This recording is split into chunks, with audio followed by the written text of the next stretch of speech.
अस्सलाम वालेकुम dear student. Class 10 chemistry chapter number 3 हम पढ़ रहे थे और हम कोल के बारे में पढ़ रहे थे। कल हमने कोल की कार्बोनाइजेशन देखी कि जो कोल है जब हम इसकी कार्बोनाइजेशन करवाते हैं मतलब जब हम वुड को कोल में कन्वर्ट करते हैं तो हमारे पास 4 उसकी डिफरेंट फॉर्म्स आती हैं।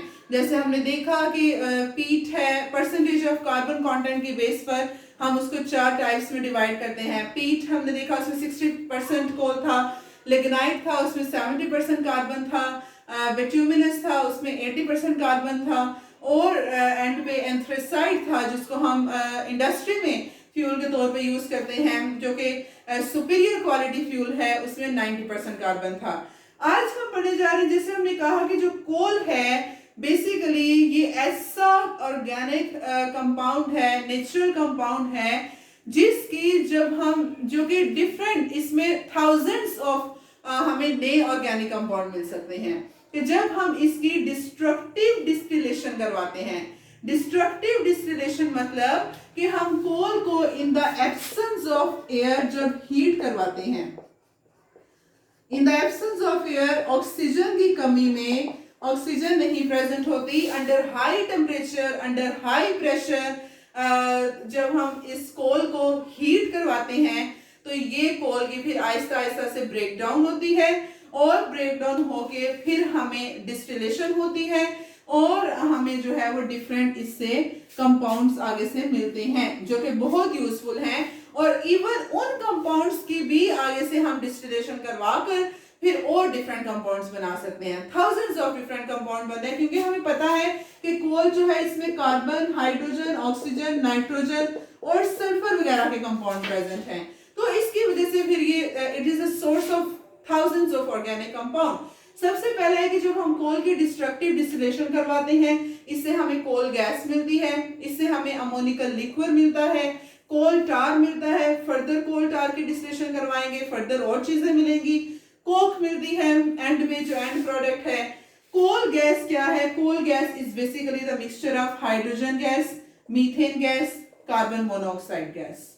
तो इन तीनों गैसेस का जो है ये मिक्सचर है कोल गैस।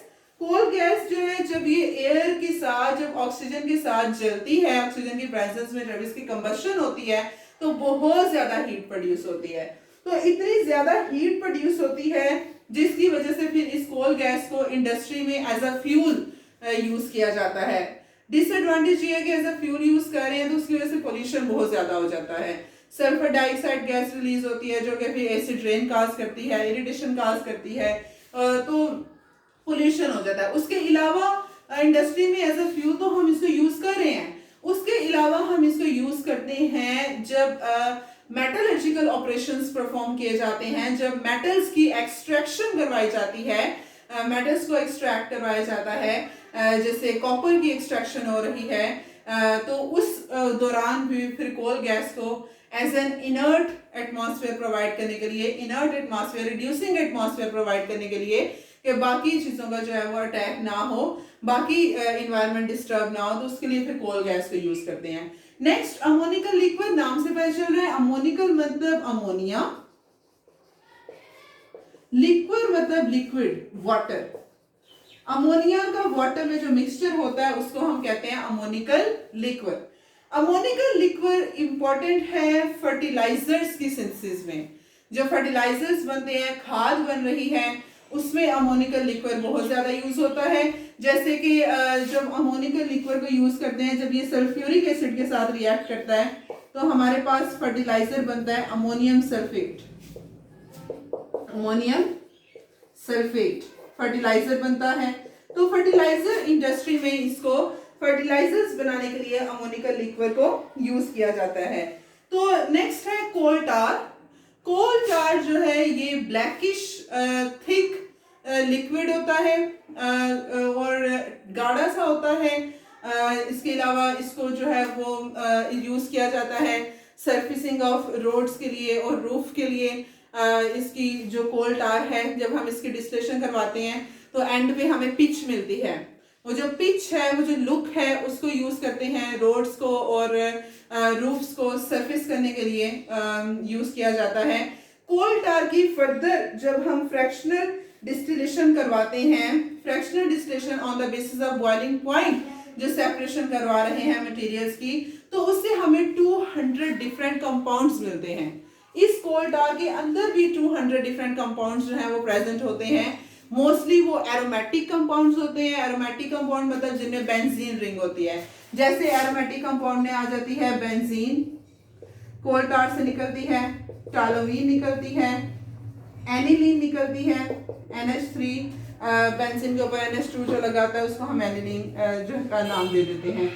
एनिलीन है, टालोवीन है, बेंजीन है या फिनोल है, ये एरोमेटिक कंपाउंड्स जो हैं इनमें से निकलते हैं और इस कोल टार में से फिर इन एरोमेटिक कंपाउंड्स को इंडस्ट्री में बहुत सारे मटेरियल्स बनाने के लिए यूज किया जाता है। जैसे प्लास्टिक बनाई जा रही है, वार्निश बनाए जा रहे हैं, जो वार्निशेस यूज कर रहे हैं, हार्पिक वगैरह, या फिर सिंथेटिकली डाइज हैं, डाइज बनाई जा रहे हैं, कलर डाइज, या ड्रग्स बनाई जा रही हैं, या उसके अलावा प्लास्टिक है, पेंट्स हैं, पेस्टिसाइड्स हैं, वो बनाने में हम कोक को यूज करते हैं, कोल टार को।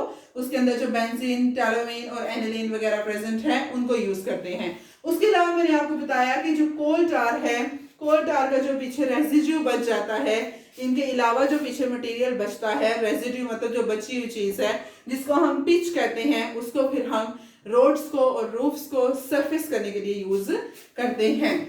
नेक्स्ट है कोक। कोक में हमारे पास 98% कार्बन होता है। जब हम कोल की डिस्ट्रक्टिव डिस्टिलेशन करवाते हैं तो उसमें से ये जब सारी चीजें निकल जाती हैं, एंड पे हमारे पास बचती है कोक। कोक 98% कार्बन है। फिर जब हम क्या करते हैं, इसको as a reducing agent use किया जाता है। मेटलर्जिकल ऑपरेशंस में कोक बहुत ज्यादा यूज होती है। स्मेल्टिंग के प्रोसेस में हम पढ़ेंगे, स्मेल्टिंग इंडस्ट्रियल केमिस्ट्री जब हम पढ़ेंगे तो उसमें हम पढ़ेंगे कि स्मेल्टिंग का प्रोसेस होता है कॉपर के एक्सट्रैक्शन में, उसमें कोक का बहुत ज्यादा यूज होता है। मेटलर्जिकल ऑपरेशंस में एज ए रिड्यूसिंग एजेंट इसको यूज किया जाता है। कूलिंग एजेंट भी कोक को यूज किया जाता है, तो बहुत ज्यादा यूज होती है इंडस्ट्री में ये। तो ये थे हमारे पास डिस्ट्रक्टिव डिस्टिलेशन ऑफ कोल, और उसमें से क्या क्या मटेरियल्स निकल रहे हैं, उसको हम कहाँ कहाँ यूज करते हैं।